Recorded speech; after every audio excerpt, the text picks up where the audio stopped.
So a few weeks ago, you may have heard for the first time the name Randy McNally.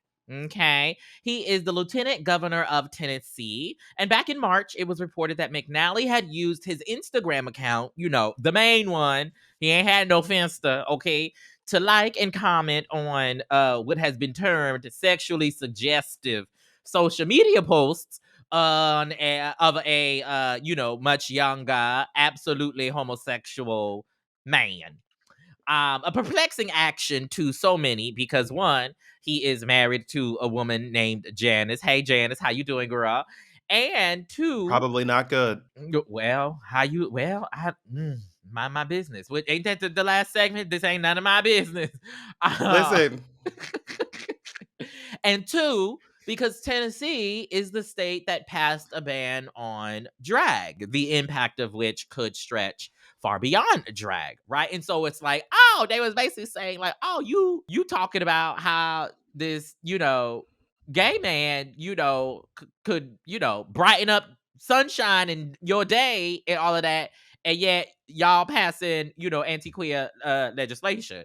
You have a question? now when you say they said whatever you just said, Uh-huh. who might they be? Because I'm curious about who the person is that was speaking it like that. Oh, well, that was my translation for the people. Got Okay. it. Okay, got it. Got it. But the they is, there was articles, Daily Beast covered it. Other podcasters talked about it. Now, as all of the conversation was happening and the reportage was happening, this kind of resurfaced various conversations in my feeds around the politics of outing. Okay. Now, to be clear, this Randy McNally situation is not a situation of outing, right? Which is, here's your definition, Jarrett. Historically, right, outing is thought of as the practice of revealing the sexual or gender identity of a person without their consent. And McNally, right, even, he played off the comments as him, just talking with his constituents, okay? And he says he uses his social media to talk with everybody from all backgrounds and races and orientations. I bet he does. How you doing? But, Mm. it did get me thinking about, for example, is there ever any time when outing or disclosing information about a person without their knowledge and or consent is ever acceptable? Okay. Hmm. Again, this wasn't a situation about outing, right? Like there was no I'm gonna spill this person's tea, legitimately. It was like, he was using his public Instagram account, and people just started reporting on it. But hopefully y'all see the connection of how we all made the jump towards outing. And so I wanted to bring the topic of outing to the Fanti table talk because I think the answer to that question about if there's ever any time in which outing, right, broadly defined, is okay, is acceptable, I believe those answers might be a little bit, complex and complicado. And so Yes. that's what we will be discussing today. I wanted to start our discussion asking you, Jared, have you ever had a moment, a time in your life or experience in which you felt like you were outed? It can be sexuality related, it can be another identity marker related. I'm happy to go first if you need time to think. No, I'm ready. Good. I I'm a professional. I really don't have anything, but no, I'm kidding. I'm gonna fight you. I have two different instances that come up for me. Number one is like being outed as gay before I had embraced that.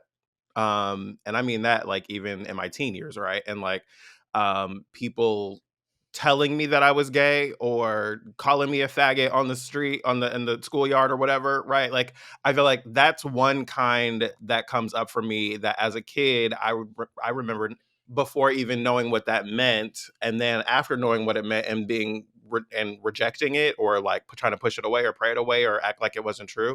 That comes up for me. But I also think about being HIV positive and having a partner who tried to weaponize it against me and how like traumatic that was to me. I was positive for years before I even told my best friends.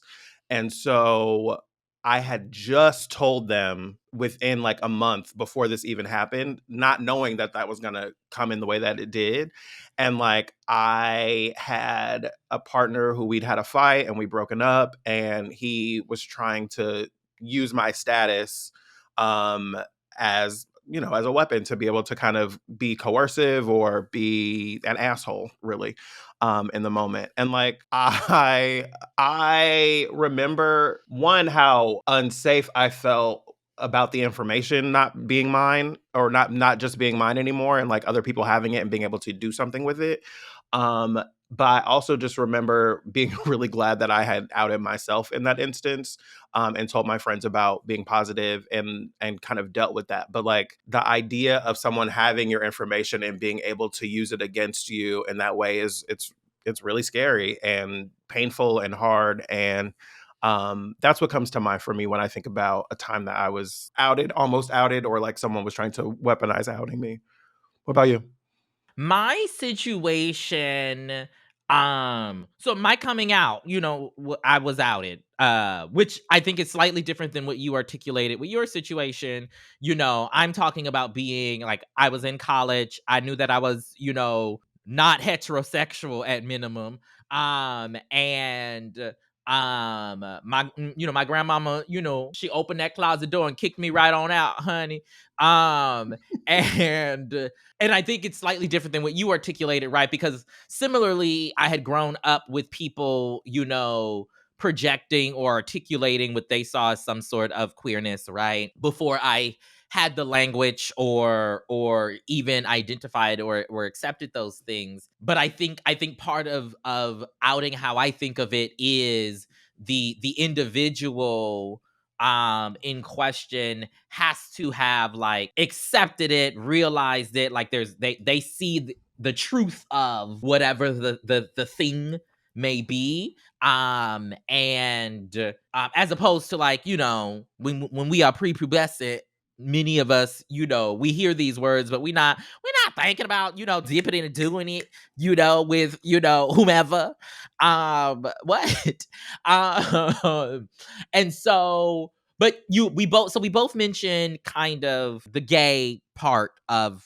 outing, which is like, I think, where most people think historically, right? It's like, how do you navigate telling, or not telling, perhaps, as it's supposed to be, other people's business. And this got me thinking particularly about like DL or Discreet or otherwise Masc and masculine presenting homosexuals. Um, Well, yes. I I think there's an important distinction between DL, discreet, and mask. Sure, there can be distinctions. I am not listing them all at once to collapse them. I am listing them all at once to note Okay. the different identities specifically that people have, and ways they go about articulating, you know, those distinctions. And you know what, Jared? What? Let's pull up your Webster dictionary. Would you like to give us the distinctions between DL, discrete, mask, and what other identities you think the people need to know? First of all, you black bitch, let me tell you something. What you're not gonna do is put me on the spot. Well, you the one who wanted to make a distinction. You Um, the one. this is actually, well, this is interesting because I am Mm-hmm. not gonna tell y'all all of my business, but I've been thinking about this distinction Mm-hmm. between DL and discreet more recently. I'll just put it that Mm-hmm. way. And like I think about DL as being someone who is in one way or another lying about their sexual identity or preferences, right? And to some degree probably faking what their situation is. Well, that's lying. I think of discreet as being someone who is out seemingly, but like works with discretion about their sexual lives, right? And is more discerning about the ways that they want to share that information in the world. um and mask I think of as being distinctly about like, your performance and the way that you show up in the world. And so like that's why I'm thinking about the mask as, we use that language for men and masculine presenting folks, or masks as we call it now. So like I just wanted to be clear that those are distinctly different. Sure. What's this face? Sure. Sure.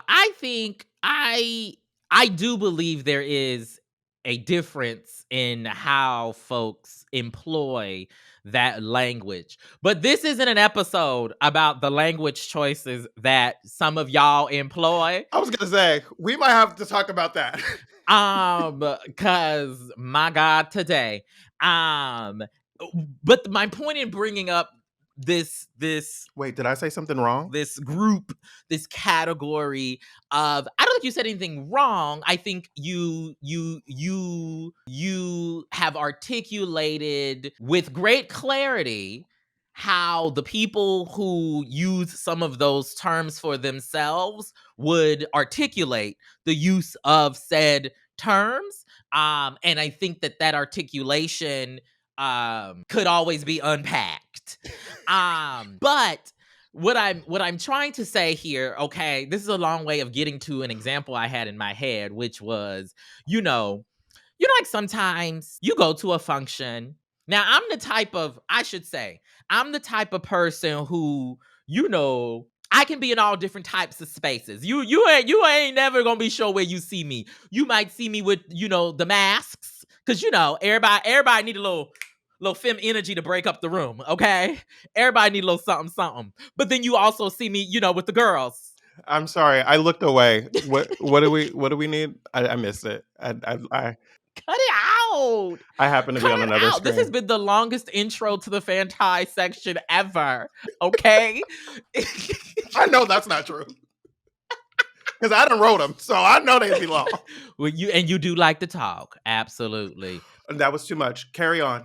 But, so I say that to say, I could be in all different types of events, right? And so I found myself in events with, the homies, as we call it. And you see people, you meet people, because it's with the homies, right? And even though I'm, my whatever bits of estrogen I got, I am, spreading it spreading it around in the room, but there's a whole lot of testosterone, okay, right? You make the assumption in your head that despite all of the testosterone, right, that these are gay men, or men who, Have sex with men. have sex with men. Oh, we gonna get real clinical on them. Okay. And so you know. But then you out and about somewhere else, right? That Mhm. maybe has no aura of queerness present, right? Mhm. Besides, my being in the space. And it's and you see, or you feel, and you sense a different way of being, perhaps. Or maybe the same way of being, but like you don't know. A familiar way. Because here's the thing. When I walk up to a person, or when I walk into a space, I'm blowing up the spot. People are gonna make their assumptions about me and about whoever I am. I love interrupting a conversation. Excuse me, I just want to say hi, girl. Yeah, how you doing? But like the act of that, right, could be an outing of in certain ways, right? Like, and I know that took me very long, journey to get there, but this was my point. I'm glad I brought snacks. Me too. I have some oatmeal right here. Anyway, but like it can operate as an outing of sort, and then also about like, when you have those people who fall into those categories, and then I'm out even with the girls, with the dolls, the girls and the girls, and somebody comes up in conversation, and that the world don't know they tea, but they tea. Mm-hmm. What does one do? Because you recognize that this person has the language that they have, or they're moving and navigating the ways that they're moving and navigating for a reason. whether you agree with the reason or not, but for a reason, Mhm. right? And like I found myself just, I just mind my fucking business. I just sit there. I don't.